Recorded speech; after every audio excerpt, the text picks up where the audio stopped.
அண்மை செய்தியை பார்த்துக் கொண்டிருக்கிறோம். ஆட்சி அதிகாரத்தில் பங்கு எனும் முழக்கத்தை காங்கிரஸ் கைவிட்டால்தான் கூட்டணி பேச்சுவார்த்தை என்பதில் உறுதியாக இருந்து வருகிறது திமுக. இது தொடர்பான கூடுதல் விவரங்களோடு இணைகிறார் எமது செய்தியாளர் மாணிக்கம். வணக்கம் மாணிக்கம், உங்களிடம் இருக்கும் தகவல்கள் சொல்லுங்க.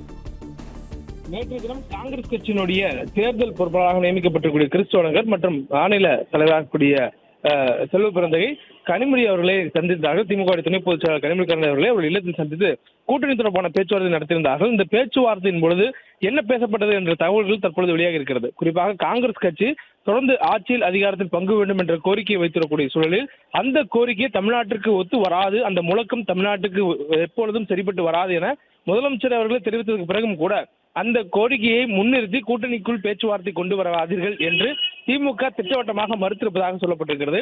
அந்த கோரிக்கையை கைவிட்டால் மட்டுமே தொகுதி பங்கீடு உள்ளிட்ட பேச்சுவார்த்தைகள் அடுத்து போக முடியும் என்பதை திமுக திட்டவட்டமாக காங்கிரஸ் தெரிவித்ததாக சொல்லப்படுகிறது.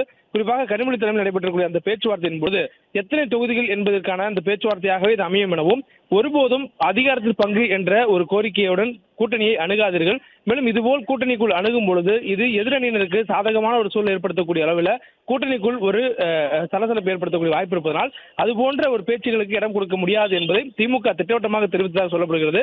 அதே நேரத்தில் தொகுதி பங்கீடை பொறுத்தவரையும் கடந்த முறை கொடுக்கப்பட்ட தொகுதிகள் காங்கிரசுக்கு 25, ஆனால் இந்த முறை கூடுதலாக 41 தொகுதிகள் வேண்டும் என்று காங்கிரஸ் பேச்சுவார்த்தை தொடங்கியிருக்கிறார்கள்.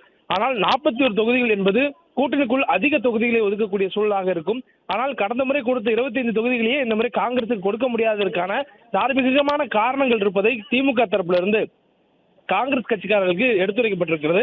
அதிலும் குறிப்பாக அவர்களுக்கு கடந்த முறை 25 தொகுதிகள் கொடுக்கப்பட்ட நிலையில் இந்த முறை 21 தொகுதிகளை கொடுப்பதற்கு திமுக முன் வந்திருப்பதாக சொல்லப்பட்டிருக்கிறது.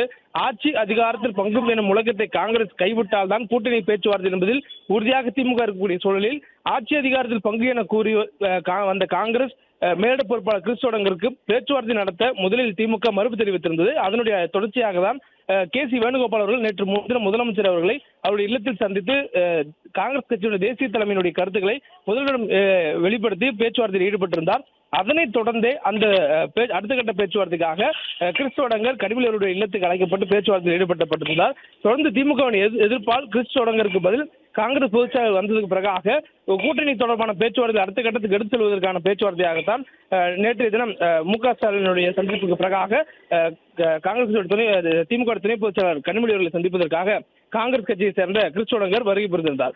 இந்த சூழலில் இந்த பேச்சுவார்த்தையிலும் ஒரு உடன்பாடு எட்டப்படாத சூழல் ஏற்பட்டிருக்கிறது. காரணம், வேணுகோபால் வந்த பொழுது கூட்டணிக்குள் இருப்பதை உறுதி செய்தது மட்டுமில்லாமல் அதிகாரத்தில் பங்கு என்பது தொடர்பான பேச்சுவார்த்தை எடுக்கவில்லை. அதே நேரத்தில் ராஜ்யசபா தொகுதி ஒன்று வேண்டும் எனவும் உள்ளாட்சி தொடர்பான அதிகார பகிர்வு தொடர்பாகவும் பேசியதாக சொல்லப்படுகிறது.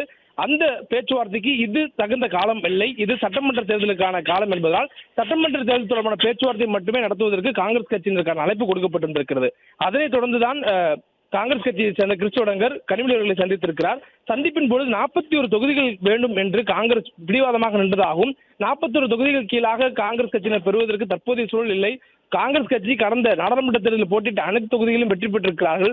கடந்த 2021 கொடுக்கப்பட்ட 25 தொகுதிகளில் அதிகமான தொகுதிகளை வெற்றி பெற்றிருக்கிறார்கள். இப்படியான சூழல் இருக்கும் பொழுது காங்கிரஸ் வளர்ந்து வரக்கூடிய நிலையில் அதிக இடங்கள் ஒதுக்கப்பட வேண்டும் என்பது கூட்டணியில் கோரிக்கையாக அவர்கள் வைத்தார்கள். ஆனால் தற்பொழுது கூட்டணிக்குள்ளாக மக்கள் நீதி மய்யம் கட்சி வந்திருக்கிறது, தேமுதிக வந்திருக்கிறார்கள். அவர்களுக்கான இடங்கள் ஒதுக்கப்பட வேண்டிய தேவை இருப்பதனால திமுக தங்களுடைய தொகுதிகளை குறைத்துக் கொள்கிறது. அதே போன்று காங்கிரஸ் கட்சி தான் திமுக கூட்டணியில் திமுகவுக்கு அடுத்தபடியாக அதிக இடங்களை ஒதுக்கக்கூடிய கட்சி.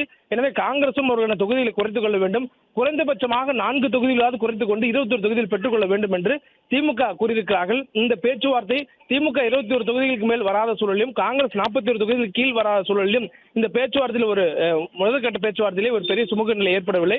இதனால் அடுத்த கட்ட பேச்சுவார்த்தை என்பது தொகுதி எண்ணிக்கை குறைத்துக் கொண்டு காங்கிரசும் அல்லது தொகுதி எண்ணிக்கை சற்று உயர்த்தி தருவதற்கு திமுக முன்னிருந்தால் மட்டுமே அடுத்த கட்ட பேச்சுவார்த்தை நோக்கி இந்த நகரம் என்பதும் தெரிய வந்திருக்கிறது. தற்போதைய சூழல்ல காங்கிரசுடன் தொடர்ந்து எண்ணிக்கை மட்டுமின்றி அதிகாரத்தில் பங்கு என சொல்லக்கூடிய அந்த கோரிக்கையை கைவிட வேண்டும் என்பதில் திமுக உறுதியாக இருப்பதாக சொல்லப்பட்டிருக்கிறது. பிளே ஸ்டோர் மற்றும் ஆப் ஸ்டோரில் இருந்து பாலிமர் செயலியை QR கோடு மூலம் பதிவிறக்கம் செய்யுங்கள். செய்திகளை உடனுக்குடன் பெறுங்கள்.